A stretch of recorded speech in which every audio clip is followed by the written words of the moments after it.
Muito bem, boa noite a todos. Louvado seja Deus porque o Espírito Santo de Deus trouxe você até aqui.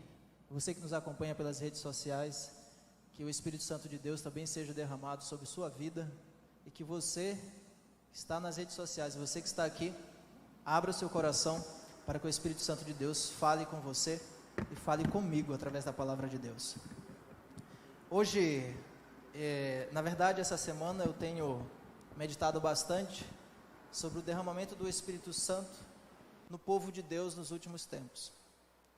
E pensando sobre isso, eu estava meditando sobre um momento da vida de Jesus em que ele se senta para observar. E eu creio que todos nós fomos chamados por Deus como mordomos dele.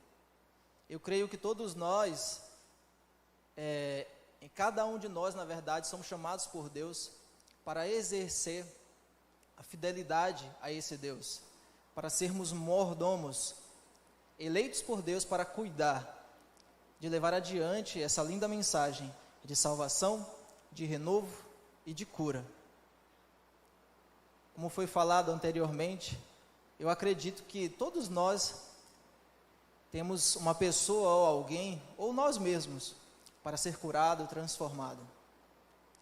E como mordomos de Cristo, nós temos que tomar todo esse cuidado, esses detalhes da nossa vida, para que nós possamos ser curados e levar também essa cura e salvação para outras pessoas. Eu quero convidar você a abrir a sua Bíblia, abra a palavra de Deus, deixe ela aberta no livro de Marcos.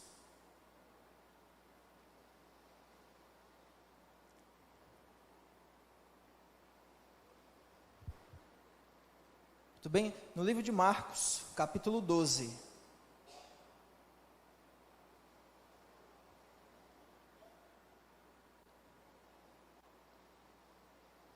Muito bem?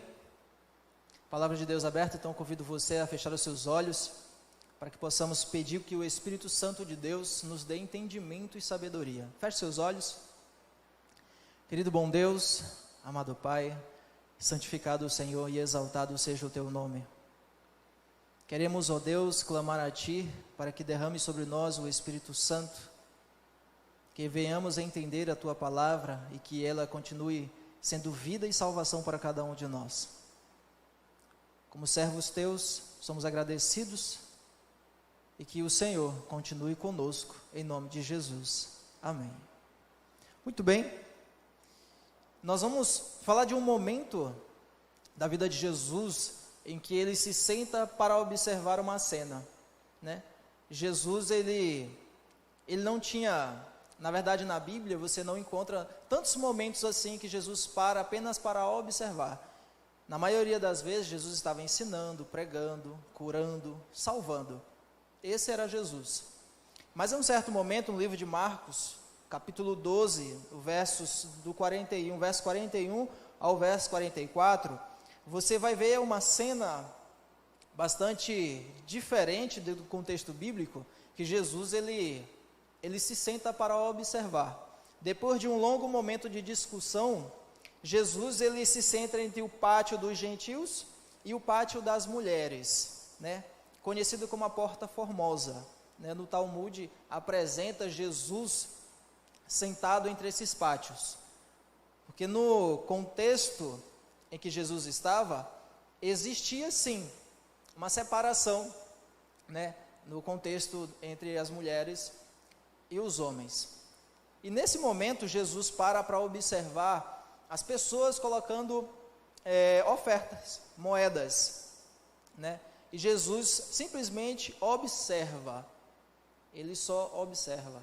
E no meio daquele momento, ele observa uma mulher simples, humilde, passar entre as pessoas, entre a multidão, como uma pessoa comum, que na verdade nós vamos descobrir que ela não era uma pessoa comum, né? Ela é uma pessoa totalmente diferente da sociedade em que ela vivia. Ela passa no meio das pessoas e com apenas 2 moedas, que no original a gente chama de lepton, Essas 2 moedas ela pegou e colocou. E em Marcos capítulo 12, versos 41 ao 44, nós lemos o seguinte, diz assim, acompanhe comigo na sua Bíblia. Jesus sentou-se em frente do lugar onde eram colocadas as contribuições e observava a multidão colocando dinheiro nas caixas de ofertas. Muitos ricos lançavam ali grandes quantias. Então uma viúva pobre chegou-se e colocou 2 pequenas moedas de cobre, de muito pouco valor. Chamando a si os seus discípulos, Jesus declarou: afirmo que esta viúva pobre colocou na caixa de oferta mais do que todos os outros.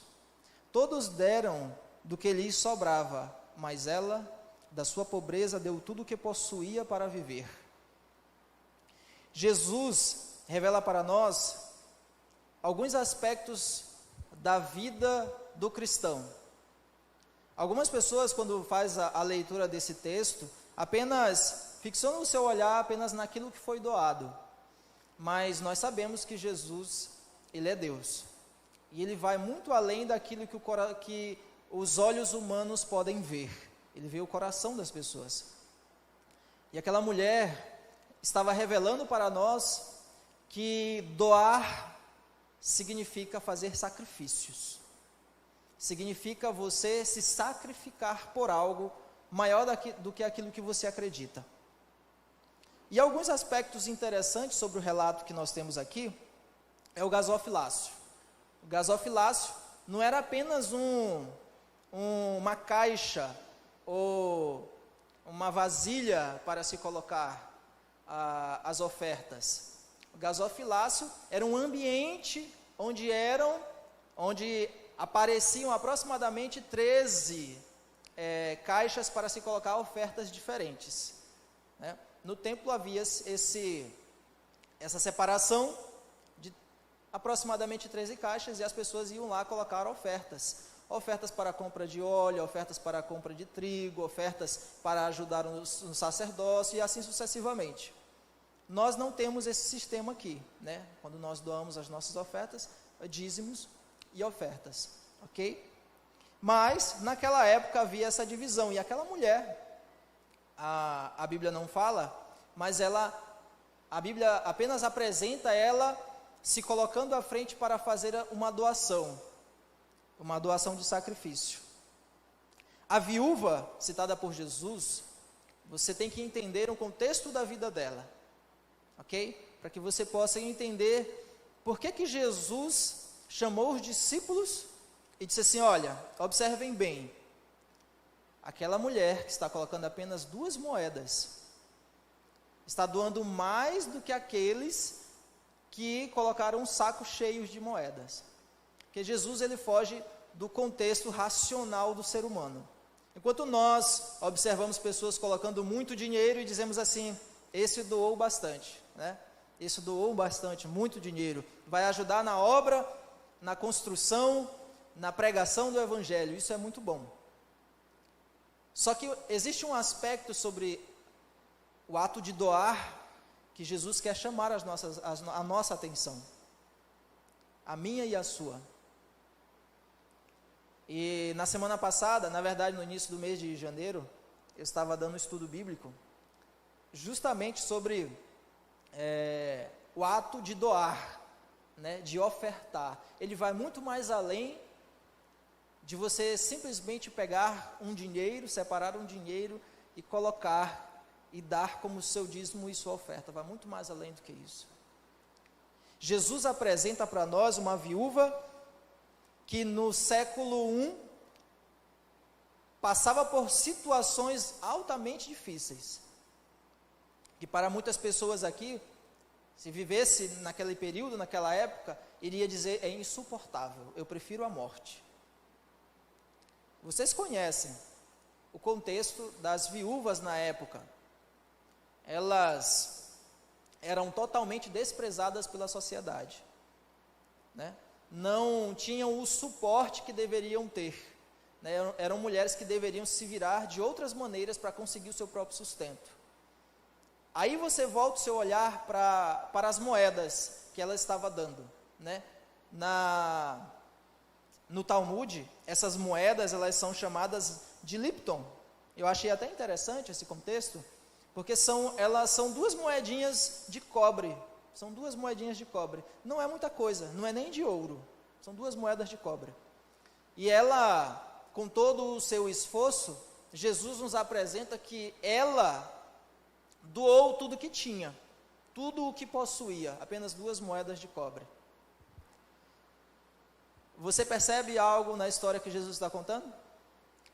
É como se Jesus estivesse olhando, na verdade, lendo o coração da viúva. Como se Jesus estivesse olhando para aquela mulher e vendo e sabendo de tudo o que se passava na vida dela, de todo o sacrifício que ela fez para chegar até ali e depositar não só 2 moedas, mas depositar a sua fé num Deus que ela acreditava. Percebe aí que o ato de doar não é somente um ato simples. E eu tinha até mudado o título do sermão e coloquei um investimento eterno. O ato de doar é um investimento eterno. Jesus, ele tem um interesse em que o ser humano apresente diante dele sacrifícios e não simplesmente ofertas. Compreende? Você conseguiu compreender que Jesus, ele quer testar a minha e a sua fé? E dizer assim, eu quero ver até onde você vai. Você pode ter muito ou pode ter pouco, mas ainda assim Jesus quer ver o seu sacrifício. Nós só colocamos em prática a verdadeira fé quando nós estamos diante de sacrifícios. Por que Jesus, ele diz assim, olha, afirmo, ele diz aos discípulos, afirmo que esta viúva pobre colocou na caixa de ofertas mais do que sobrava. Mais do que todos os outros. Todos deram do que lhes sobrava, mas ela, da sua pobreza, deu tudo o que possuía para viver. Doar aquilo que sobra na nossa vida é muito fácil, é muito simples. A minha fé não é nem testada, porque se sobra, então, é vida que segue. Posso doar o tanto que for necessário, não vai me fazer falta. Agora experimenta doar quando você percebe que aquela quantidade que você vai doar vai solucionar o seu problema. Tenta ser fiel, sabendo desse detalhe na sua vida. Aí sim, você vai experimentar o sacrifício. E quando eu estava lendo e relendo esse texto, eu percebi algo que Jesus observou nessa mulher. Você percebe que Jesus lê o coração da mulher e diz assim, ela não só ofertou, mas ela deu, como ele diz, deu tudo o que possuía para sobreviver. Aquela mulher depositou naquela caixa, naquele local de oferta, ela depositou as oportunidades da vida dela. Ela depositou toda a sua fé. Ela depositou o tempo dela. Por que, pastor, que ela depositou o tempo?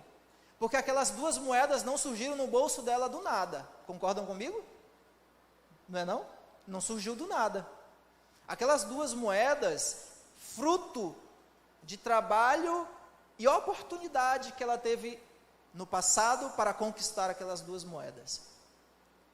Então Jesus ensina aos seus discípulos que ofertar ou doar não é só colocar o dinheiro, mas é uma dedicação de tempo e sacrifício e oportunidades que aquela pessoa tem de honrar e glorificar o Deus que deu o tempo, que deu o talento, que deu as oportunidades, que deu a força física, que deu o intelecto, o conhecimento, a sabedoria para aquela pessoa para conquistar aquele dinheiro, para conquistar aquele tesouro.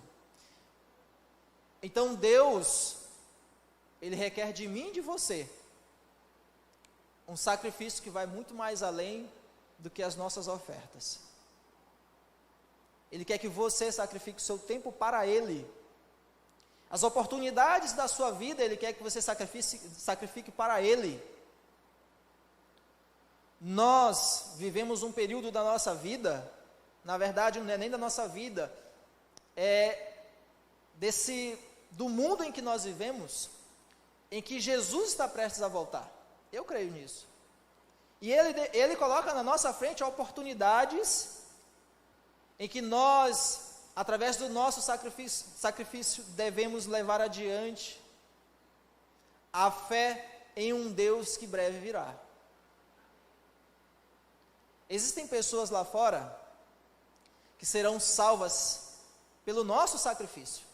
Existem pessoas que estão aqui hoje, que estão nos assistindo, que é a primeira vez que vai ouvir falar de Jesus, é a primeira vez que vai ouvir um sermão falando sobre sacrifício e como doar. E você, sabe, você é a ferramenta para levar adiante essa mensagem. Essa pessoa talvez esteja só observando você, esteja igual Jesus, parado e observando, tentando aprender, tentando conhecer quem é Jesus, através da sua vida. Aí você diz assim, mas pastor, eu sou indigno, quem sou eu? Eu digo também a mesma coisa todos os dias, e eu acho maravilhoso Deus usar eu e você para salvar outras pessoas.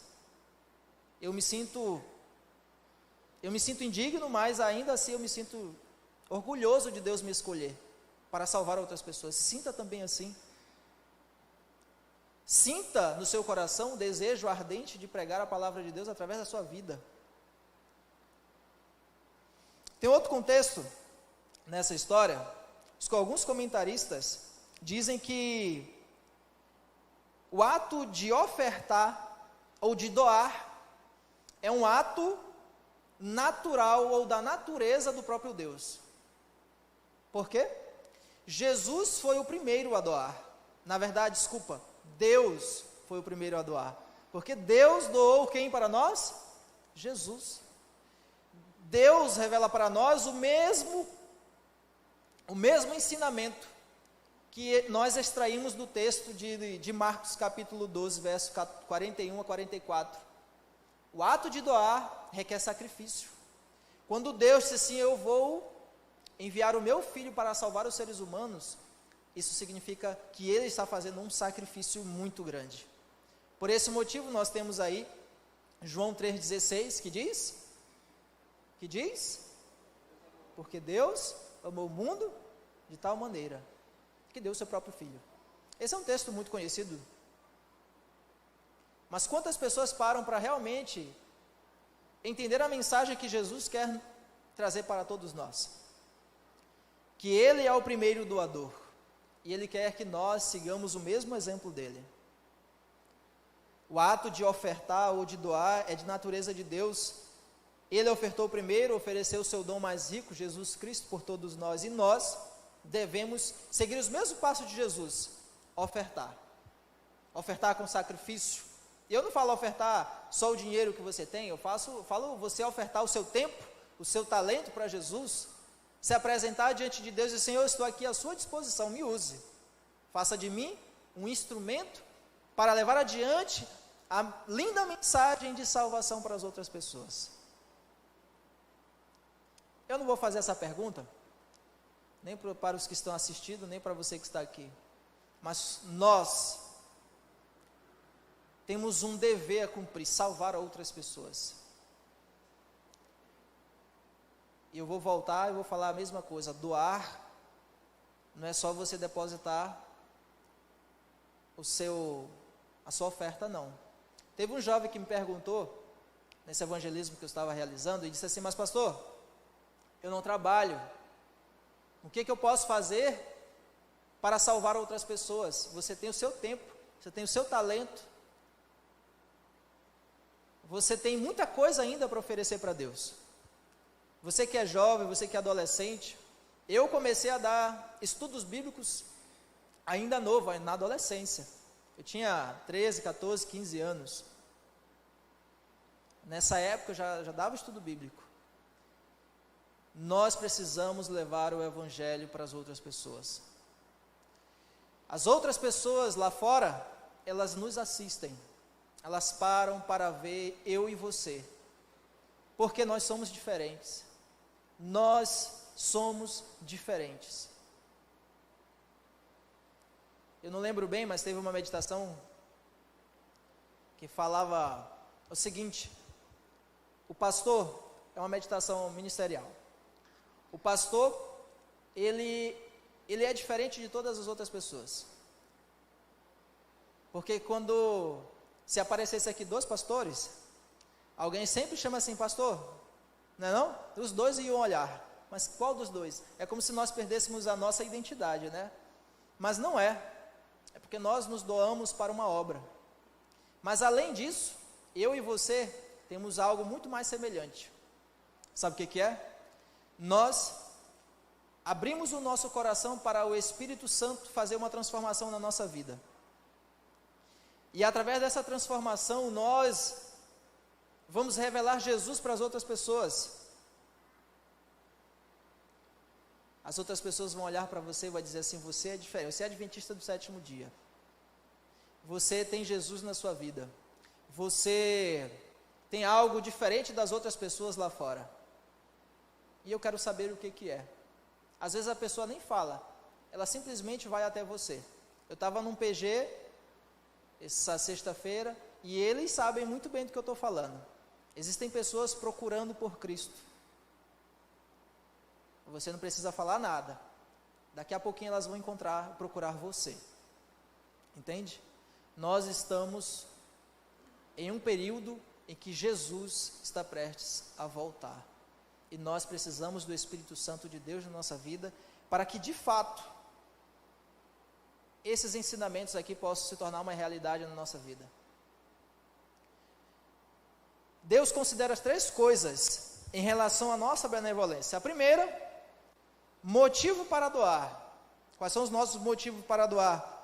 A verdadeira generosidade em doar, ou como diz o comentarista bíblico, ele diz, o ato de doar é doar até que doa. Até que você sinta que é um sacrifício, que é algo que mexe com você. Se não mexe com você, não é um sacrifício. A exemplo disso, nós temos a igreja apostólica. As pessoas estavam ali, sofrendo por uma causa que vai muito mais além do que o pensamento humano. Por uma causa que eles não enxergavam fisicamente, mas eles sabiam que essa causa os levaria para a eternidade. E eu e você devemos viver da mesma maneira. Se você e eu vivermos desapegados das coisas deste mundo, nós vamos viver com os olhos vislumbrando a eternidade. Não vai ser a riqueza, não vai ser os bens, não vai ser o que você construiu que vai lhe prender nesse mundo. Eu vou dar um exemplo para você. Que uma outra pessoa me perguntou. Isso eu estava dando estudo bíblico com uma irmãzinha na verdade, uma amiga da igreja católica. Ela levantou e disse assim, pastor, mas quando Jesus voltar, se eu for muito apegado ao meu filho, que eu amo muito, e ele não aceitar Jesus, não for cristão, o que eu devo fazer? O que eu devo fazer? Isso vai me tirar a salvação? E respondi o seguinte, uma pergunta bem difícil, né? Nada nesse mundo pode tirar a oportunidade de você de conhecer o céu. Quando Jesus fala em sacrifício, você tem que amar mais a Deus do que as coisas deste mundo. Não é a família, não são seus bens, nada pode roubar de você a oportunidade de ir para o céu. Nada pode prender você a este mundo. Nada pode prender você a este mundo. Nem sua família, nem os seus bens. Por isso, o ato de doar, ele é de muito sacrifício. É para doer mesmo. É para que você se desprenda desse mundo. Se você se desprender deste mundo e focar o seu coração e a sua vida na eternidade, eu tenho certeza que você vai ser um grande instrumento de Cristo. Segundo ponto, a maneira como ofertamos. Doar é você enxergar a sua incapacidade de fazer algo que vai além das suas forças. Quer um exemplo? Você faz o seu... trabalha todos os dias, faz um esforço inimaginável para guardar um dinheiro, para comprar a sua casa, para comprar o seu carro.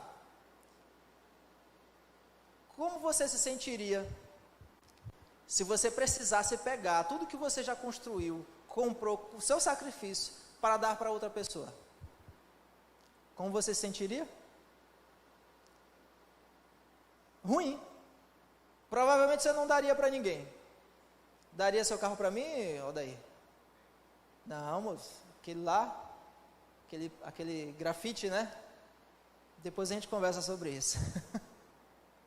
Não daria. Eu teria que pagar alguma coisa para você, não é não? Pessoal, nós somos apegados às coisas. Nós somos apegados às coisas. E isso é natural do ser humano. Eu sou apegado muito à minha esposa, aos meus filhos. Os amo muito, por isso que eu me sacrifico muito para educá-los e vê-los todos no céu. Mas você tem que se desprender das coisas dessa terra, tá? Você tem que ver o Evangelho de Cristo com um olhar totalmente diferente. E o último, a medida da oferta. É algo estranho e formoso que a pessoa do Novo Testamento, no caso Jesus, conte uma história de generosidade que é contada por Jesus aqui. Por que, pastor, generosidade? Se ela deu tudo o que tinha. Ela foi generosa. Tudo que possuía na vida dela.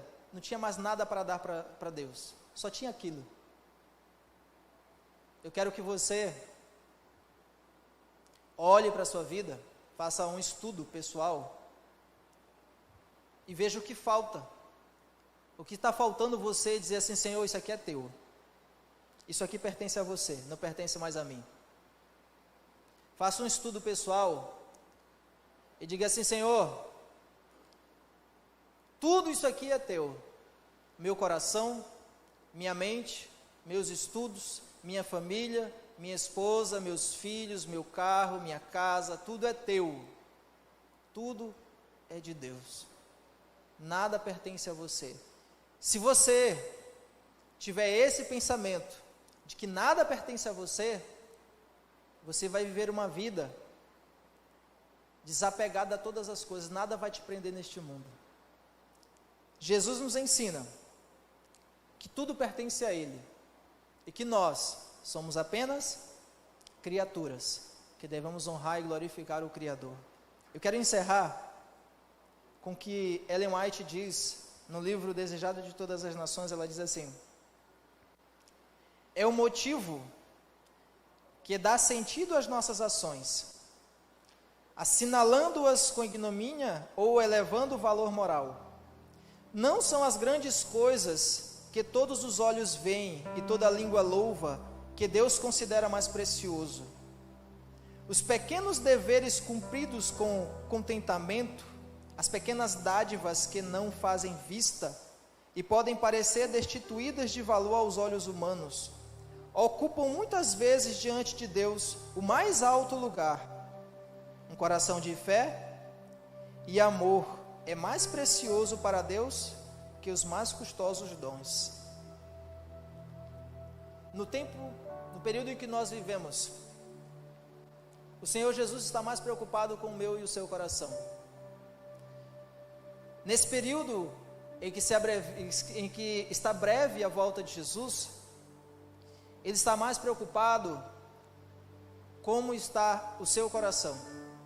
Enquanto nós nos ocupamos em construir bens, em viver uma felicidade neste mundo, em conquistar tudo o que sonhamos, isso é maravilhoso, é muito bom.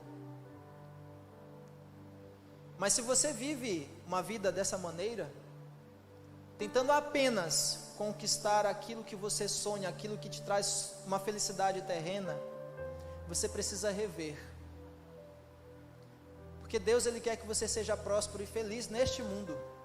Enquanto nós vivermos neste mundo, Ele quer a nossa felicidade.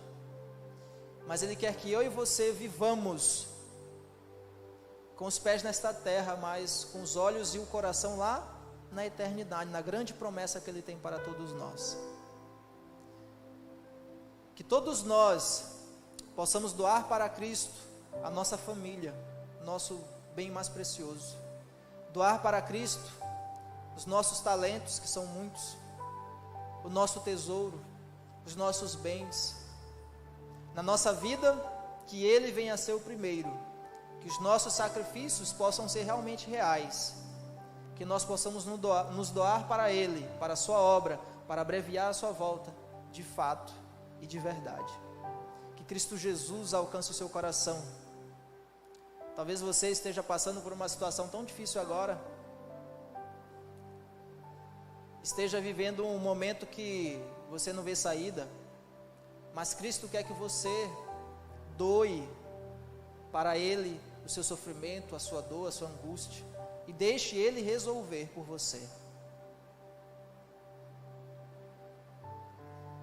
Quero convidar você a abrir o seu coração para Jesus, em uma oração, do jeito que você está. Feche os seus olhos. Entregue para Cristo tudo o que você tem. Entregue para Cristo até aquilo que você está sonhando em realizar. E diga: Senhor, toma em tuas mãos a minha vida, os meus bens, a minha família. Tudo que tenho e sou pertence ao Senhor. Pai amado, Deus Todo-Poderoso, Criador dos céus e da terra, nós queremos, ó Deus, iniciar esta nova semana. Na verdade, essa semana já se iniciou. Que o Teu Espírito Santo seja derramado sobre nós. Que possamos, ó Deus, de coração aberto, dedicar o nosso tempo, dedicar o nosso trabalho, a nossa família ao Senhor. Nada pertence a nós, tudo é Teu. Portanto, Senhor, aceite o nosso coração e a nossa vida como oferta viva diante do Teu altar. Que o Senhor continue nos assistindo dos altos céus, derramando as Tuas bênçãos sobre nós, e nos ajude a salvar outras pessoas, para a honra e glória do Teu nome. Que possamos, ó Deus, ser um reflexo do Deus Todo-Poderoso, do Deus Criador dos céus e da terra. Que possamos, ó Deus, através da nossa vida, levar adiante o Teu reino, a Tua mensagem, e abreviar, ó Deus, esse encontro tão maravilhoso, que não existe nem palavras, ó Deus, para descrever a alegria que há no nosso coração no dia em que vermos o Senhor voltar. Por favor, Deus, esteja conosco, nos dê um bom descanso. Que esta semana seja uma semana de lutas e vitórias, alegrias e tristeza na Tua presença, na Tua companhia e proteção. Obrigado por ser o nosso Deus, em nome de Jesus. Amém.